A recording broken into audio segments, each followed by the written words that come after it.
So welcome back sa channel natin tol. Kwento ko lang yung naging experience natin sa pagbablog sa public.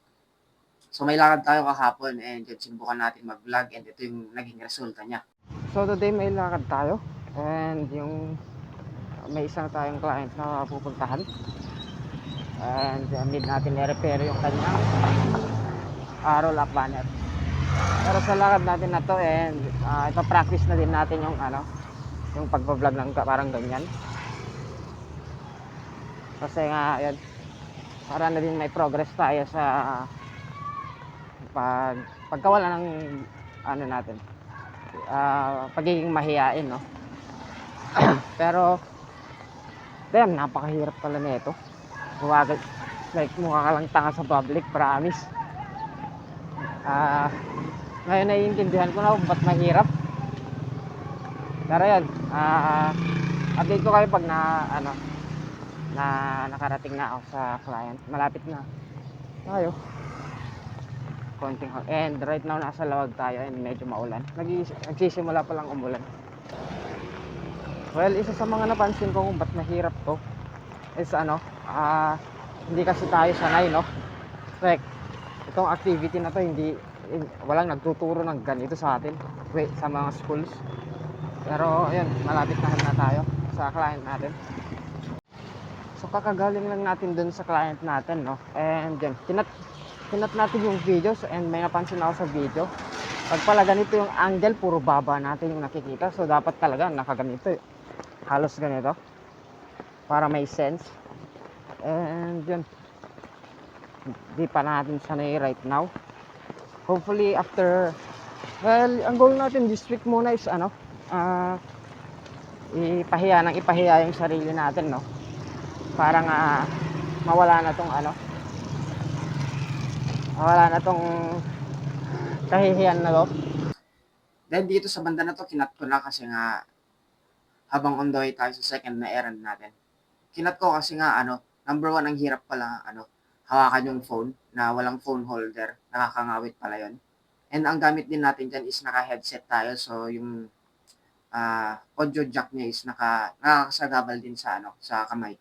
Pangalawa naman, sakto umuulan that time and may hawak din tayong payong. So, yun, ang dami nating hawak kaya tayo nahihirapan. And pangatlo, sinakto kasi natin na naglalakad tayo that time, basa ngayon yung kalsada. Kaya natin kinat dito. So, yun, on the way tayo sa pangalawang errands natin, no? And yung pangalawang errand natin is on the way tayo sa dati nating mga ka-workmate. Kasi may ipipick up tayo sa shop na pinagawa ng kasama natin. Nataon din na may lakad tayo sa lawag, kaya sinabay na natin yung errand na yan. Ngayon, ang napansin ko pag dating natin sa shop, pagbukas natin ng pinto, nagbago bigla lahat ng topics ko. And related lahat sa mga walang kwentang bagay yung mga tinatopic ko nung pagdating ko dun sa circle na yan. Pero hindi naman ako ganun pag nasa circle tayo ng mga negosyante nating mentors. Ngayon lang ako naniniwala dun sa kasabihan nila na pag sumama ka sa 4 na blank, pang-5 ka na. For example, pag sumama ka sa 4 na mahilig magpisyo, pang-5 ka na. Pag sumama ka naman sa 4 na bulakbol, pang-5 ka na. Pag sumama ka sa 4 na matatalino, pang-5 ka na. Pag sumama ka sa 4 na chismosa, pang-5 ka na. Pag sumama ka sa 4 na hardworking, pang-5 ka na. Paano ko napag-connect itong mga to? Pag nagtatopic kasi ako ng ideas, for example, business ideas, or ang tinatopic ko is about pag-angat sa buhay, ang nagiging feedback dito sa circle ko is, mama mo, wow, okay ka lang? Nilalagnat ka ba? And ngayon, ang mangyayari sa idea na yun, bigla na lang mawawala. Pero pag natopic ko naman ito sa kabilang circle, doon sa mga mentors natin na may tunay na negosyo, ang feedback nila is improvement ng idea, mga encouragement. For example, nalugi ka. Ang feedback nila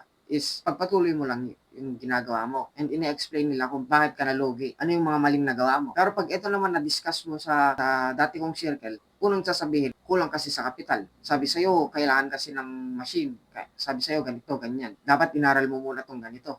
Dapat alam mo yung ganito. Ngayon ko lang naisip na ang layo ng dalawang circles na to, no? And by circle, I mean yung mga na-meet ko before. Mga matatanda, tropa ko, mga naging teacher ko, mga workmates ko, mga naging kalaban ko din, sensya na sa inyo. Mga classmates ko, mga nakasama ko sa scholarship. Ngayon, paano ka nga ba aangat kung ang range ng circle mo napakalawak, na sobrang surrounded ka mula sa pagkabata? May isa akong influencer na sinusubaybayan sa project niya, no? Ang tawag sa project na yun is Project 1M by Chichester. Ang aim ng project na yun, ipakita sa kapwa Pilipino paano umangat sa buhay ng simple. Tinanggal niya lahat ng yaman niya and ang umpisa sa pinakaduluduluhan ng society, pagiging basurero. And take note, hindi siya nagsimula sa pagiging empleyado, no? or pagkakaroon ng diploma. Hindi ko rin naman minamasama yung pagkakaroon ng diploma, no? Malaking achievement pa rin naman sa atin yan para sa karamihan ng Pilipino. Pero yun nga, doon siya nagsimula para matanggal na rin yung mga excuses na hindi kasi ako edukado kaya hindi ko kaya. Umangat sa buhay, ganun ba? Ngayon, nasa lagpas 500k na yung progress niya. And ang napansin ko lang sa isa sa mga factors kung bakit hindi pa rin tayo makahakbang katulad nila is yung konsepto na mag-umpisa mag-isa. Kung i-imagine mo na lang na walang camera dun sa harap niya. Nagla-live kasi siya and